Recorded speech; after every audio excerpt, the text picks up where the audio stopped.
Então, eu vou falar um pouco do trabalho que nós fazemos no Conselho Português para os Refugiados, ao nível do acolhimento e integração dos refugiados em Portugal, mas também, conforme tinha sido pedido, vou falar também um pouco dos conceitos que estão por trás da temática dos refugiados e depois, propriamente, das dificuldades do acolhimento e do trabalho que nós fazemos. Eu vou tentar ser na meia hora, se eu vi que estou a alongar, eu salto umas partes, porque isto é um tema um pouco complexo. Ah, eu pus esta primeira frase, no fundo, para enquadrar aqui um bocado de porque é que é importante a lei de asilo. Este autor, que é o James Attaway, é um dos maiores especialistas em direito de asilo do mundo. Ele vive no Canadá, ele é canadiano, mas também tem nacionalidade americana, e ele diz que a lei de asilo é um compromisso entre a soberania dos Estados e a realidade dos movimentos migratórios das pessoas em risco. E, no fundo, o que ele diz que as leis de asilo existem não para ir ao encontro, ele é muito crítico da forma como as migrações são geridas no mundo, diz que, no fundo, a lei de asilo existe não para ajudar e para ir ao encontro das necessidades dos refugiados, mas para assegurar a governança e, no fundo, assegurar os interesses dos diferentes Estados no mundo inteiro. Portanto, ele é muito crítico da forma como as migrações são geridas no mundo e, de facto, sintetiza bem as críticas que se fazem nesta área. No que diz respeito ao Alto Comissariado das Nações Unidas para os Refugiados, quando os refugiados são forçados a sair do seu país e têm que permanecer, têm que ir para outro país e permanecer em segurança e recomeçar a sua vida, há três tipos de soluções que o Acnur aponta como sendo soluções duradouras para os refugiados. Um é o retorno voluntário ao país de origem, que é quando eles voluntariamente decidem regressar porque consideram que a sua vida já não está em perigo. Outra é a integração local no país de acolhimento, que é o caso dos refugiados que ficam em Portugal, e outra é a reinstalação de um país terceiro, que é um programa que também já existe em Portugal, que é quando o governo português, em articulação com a Acnur, decide acolher pessoas que já têm um estatuto de refugiado noutro país. É o caso, por exemplo, da Turquia e do Egito, onde na Turquia, por exemplo, há 4 milhões de refugiados, e onde Portugal decidiu acolher alguns deles. Portanto, são pessoas que já vêm para Portugal com esse estatuto e, portanto, esse estatuto já foi decidido noutro país. Só para terem uma ideia do fenómeno, em 2020 o Acnur dizia que havia 82 milhões de refugiados deslocados à força devido a situações de conflito, a violência ou violação generalizada dos direitos humanos. Portanto, é um número sem precedentes e que, no fundo, retrata a situação humanitária que se vive no mundo, sendo que eu aqui gostava, não vou destacar esses números todos, mas destacava que há 26 milhões de refugiados no mundo inteiro, sendo que destes 20 milhões estão sob o mandato do Acnur, e o que é um número bastante elevado. Se nós pensarmos também nos deslocados internos, que são aquelas pessoas que, procurando fugir de um conflito, não conseguem sair do país onde estão e por isso não podem ser considerados refugiados nem requerentes de asilo, há 48 milhões de deslocados internos, o que também é um número impressionante. Portanto, isto só para terem uma ideia do fenómeno e da situação. Em termos de deslocados internacionais, em 2020, o grupo maior era os da Síria, são os refugiados da Síria, grande parte deles está na Turquia, da Venezuela, do Afeganistão, também vieram para Portugal, do Sudão do Sul e do Myanmar. Portanto, isto em 2020, em 2021 alterou-se um bocadinho, mas também não significativamente. Para terem uma ideia, Portugal é um país que tem menos, é o país da União Europeia que recebe menos refugiados, é um dos países da União Europeia que tem menos, do mundo inteiro que recebe menos refugiados, mas de qualquer maneira, se em 2011 nós recebíamos cerca de 275 pedidos por ano, em 2019 já estávamos a receber 1.800 e tal, em 2022 já foram mais de 2.000 pedidos de asilo. Portanto, isso são pessoas que pedem asilo, mas que o seu pedido ainda vai ser analisado pelas autoridades portuguesas, e destes 146 eram crianças não acompanhadas. Crianças não acompanhadas são menores de 18 anos que chegam a Portugal sozinhos ou que, não vindo sozinhos, vêm com adultos que as autoridades consideram que não pertencem à sua família e, portanto, à ordem do tribunal são acolhidos em Portugal. Nós recebemos pedidos de asilo de mais de 73 nacionalidades o ano passado, do Afeganistão, da Ucrânia, da Gâmbia, da Índia, de Marrocos, Paquistão, RDC, Colômbia e muitos outros países, e, portanto, para terem uma ideia de como este fenómeno é complexo e como a quantidade de nacionalidades que vêm para Portugal. Uh, as migrações levantam sobretudo questões éticas e morais que são muitas vezes discutidas e que não se permitem chegar a um consenso a nível dos diferentes especialistas nestas áreas, porque efetivamente há uma grande discussão entre o que é uma migração voluntária, no fundo que são os imigrantes, e o que é que será uma migração forçada, que serão os refugiados. Portanto, as migrações forçadas levantam questões éticas, não são apenas termos descritivos, porque envolvem um julgamento e uma legitimidade sobre os movimentos que as pessoas fazem, e, portanto, se é aceitável, se todos aceitam universalmente que ninguém pode ser perseguido pela raça, pela religião ou pela opinião política, na realidade há um outro conjunto de fenómenos que já são mais complicados de gerir e para os quais não há um consenso tão grande. De qualquer forma, o conceito de migrações forçadas não existe no direito internacional, portanto é um conceito mais sociológico, digamos assim, e portanto não existe esta distinção, muito embora na ciência se faça muito estudo, muito este fenómeno, e no fundo há duas perspectivas cruzadas sobre esta situação. Uma que diz que a mobilidade é realizada pelo ato de migrar, dentro do país ou fora dele, pela melhoria de condições de vida, e outra que diz que um tipo de migração é a voluntária e outra é a forçada. Sendo que, no caso das forçadas, tem a ver apenas com as pessoas que foram seguidas em função da sua raça, da sua religião, da pertença a um determinado grupo social, e, portanto, na outra perspectiva, na primeira, os imigrantes económicos, climáticos, ambientais, podem ser também considerados migrações forçadas. Portanto, isto é uma discussão que é muito ampla, não é uma discussão fechada, mas na realidade hoje em dia há um conjunto de fenómenos como as alterações climáticas e ambientais que no fundo podem também com que se considere que essas migrações também são forçadas, sendo que ao nível do direito de asilo a imigração forçada pressupõe que alguém siga a pessoa ou que alguma ação humana leva a que essas pessoas tenham que sair do seu país e, portanto, procurar asilo noutro local. E aí que há esta grande diferença, porque na primeira perspectiva, um ato ambiental, ou, por exemplo, a ausência de água, pode ser pode ser um motivo para a migração forçada, que já não acontece na linha que considera que há uma diferença marcada entre a migração forçada e voluntária.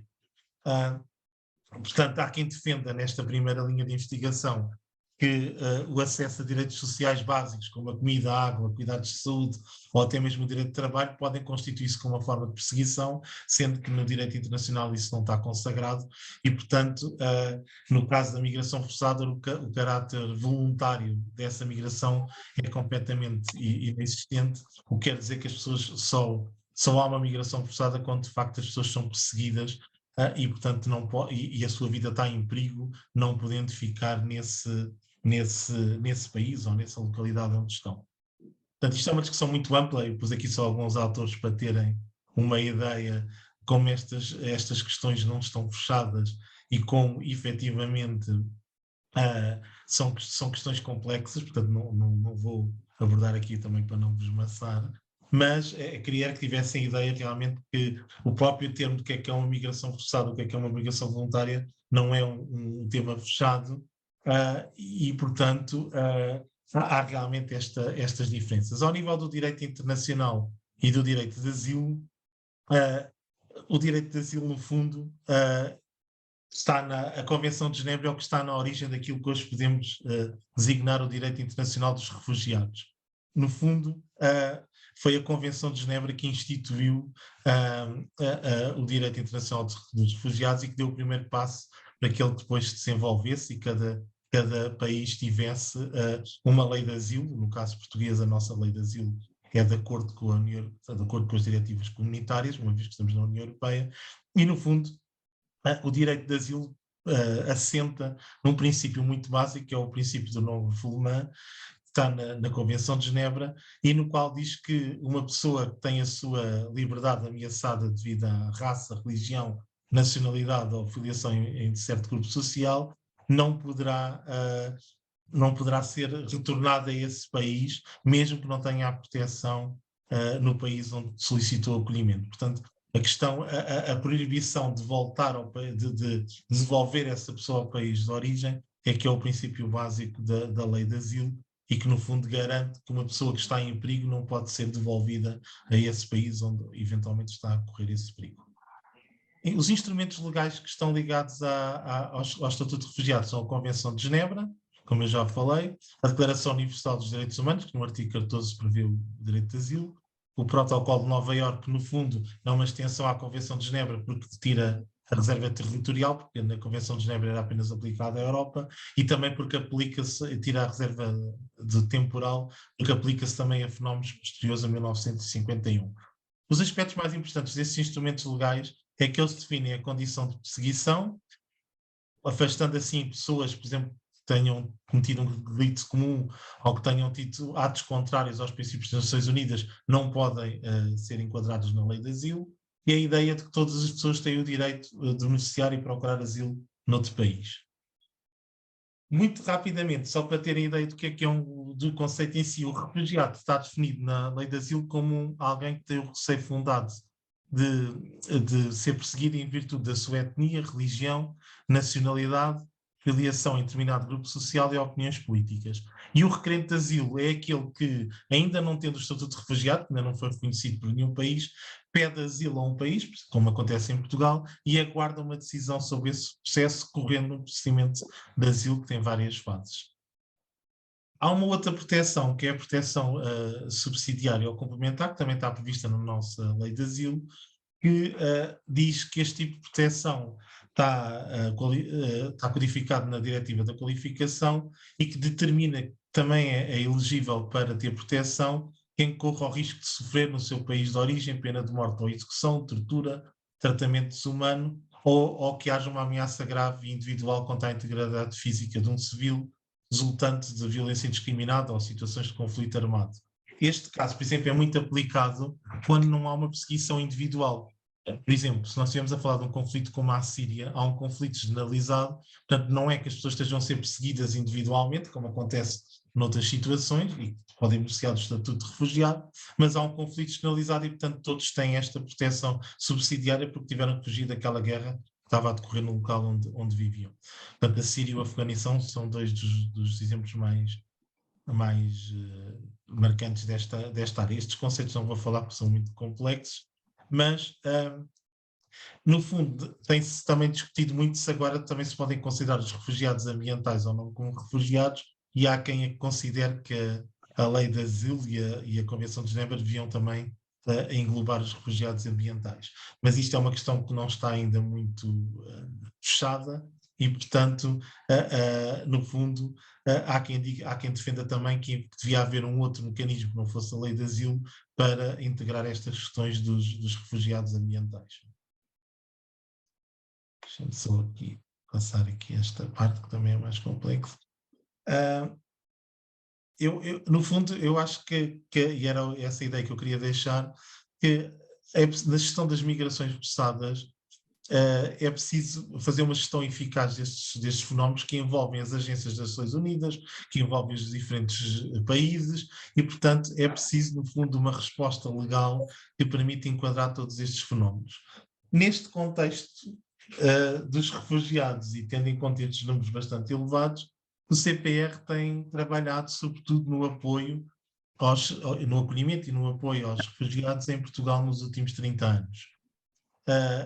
Somos uma organização não governamental, que existe há mais de 30 anos, tem exatamente como objetivo apoiar os requerentes e os beneficiários de proteção internacional em todas as fases do processo de asilo e ajudá-los a integrar-se na sociedade portuguesa. O CPR conta neste momento, para terem uma ideia, com cerca de 100 colaboradores e com cerca de 3 centros de acolhimento e vários outros equipamentos. E, no fundo, neste momento, só para terem uma ideia, estamos a acolher, portanto, estamos a prestar acolhimento a praticamente 500 querentes de asilo e refugiados. Portanto, é um grupo bastante grande, somos a organização em Portugal que presta maior apoio a refugiados, juntamente com o Serviço Suíço aos Refugiados, que trabalha mais na reinstalação e não com os espontâneos, e também com outras entidades, como a Cruz Vermelha e outras espalhadas pelo país, que têm também ajudado a receber os refugiados. Ao longo dos últimos 30 anos, prestámos apoio a mais de 15 mil pessoas provenientes de vários grupos, portanto, dos espontâneos, que são aqueles que eu disse que pedem asilo quando chegam a Portugal, através do Programa Nacional de Recolocação, sim, se tiverem alguma pergunta, através do Programa Nacional de Recolocação, através de pessoas provenientes de barcos humanitários, que já devem ter visto na televisão, portanto o CPR também recebe alguns desses grupos, através de programas de evacuação humanitária, como o do Afeganistão. O ano passado recebemos centenas de pessoas que vieram do Afeganistão naquele programa de emergência, e também refugiados que vieram ao nível do Programa Nacional de Instalação, o tal que eu falei há pouco, e que vieram sobretudo da Turquia e do Egito, que já têm esse um estatuto de refugiado, e portanto à data, este número está desatualizado, mas à data de ontem nós estávamos a apoiar cerca de 500 pessoas. Quais são as áreas de intervenção do CPR? São o acolhimento transitório no âmbito da lei de asilo, portanto nós só apoiamos os refugiados na fase inicial da permanência em Portugal. No caso dos requerentes de asilo, apoiamos até terem a primeira decisão, que demora normalmente 4 meses, e portanto ficam connosco durante esse período e depois são encaminhados para a Segurança Social. No caso dos reinstalados, ficam connosco 4 meses ou 5, enquanto recebem aulas de português, têm um programa de orientação cultural e depois continuam connosco no programa de 18 meses, que é um programa definido pelo Governo para a integração dos reinstalados, mas já no município, portanto aí nós já prestamos apoio no município onde as pessoas vão ficar. Portanto, nós temos atividades de apoio jurídico, de apoio psicossocial, de formação em português, de formação em e-learning, e, portanto, temos uma creche e um jardim de infância para refugiados e membros da comunidade local. Portanto, temos um conjunto de serviços à disposição dos refugiados e, só para terem uma ideia, já fizemos mais de 56 mil atendimentos, já apoiámos 103 requerentes do programa de evacuação. Portanto, temos vários apoios, já reinstalámos mais de 600 refugiados, só o CPR. Quando foi o programa da Grécia em 2015, 2016, colocámos mais de 411 crentes. Portanto, temos trabalhado com estes diferentes grupos e, para terem uma ideia, em 2022 prestámos acolhimento a 1.700 pessoas. Neste momento nós temos 500, mas como é um transitório, ao longo do ano acolhemos mais de 1.700 pessoas, realizámos mais de 8 mil atendimentos sociais, mais de 13 mil atendimentos jurídicos, portanto é um trabalho muito diverso. E estes são os nossos centros. Temos o primeiro centro, é o Centro da Babadela, que é para requerentes espontâneos, os tais que ainda aguardam uma decisão sobre o seu processo. Temos um centro, que é o centro da SWATS, que foi financiado pelo SWATS para menores não acompanhados, que é este da direita branco, onde acolhemos neste momento 20 menores não acompanhados que estão connosco por indicação do tribunal. Temos uma creche e um jardim de infância no qual temos 77 crianças,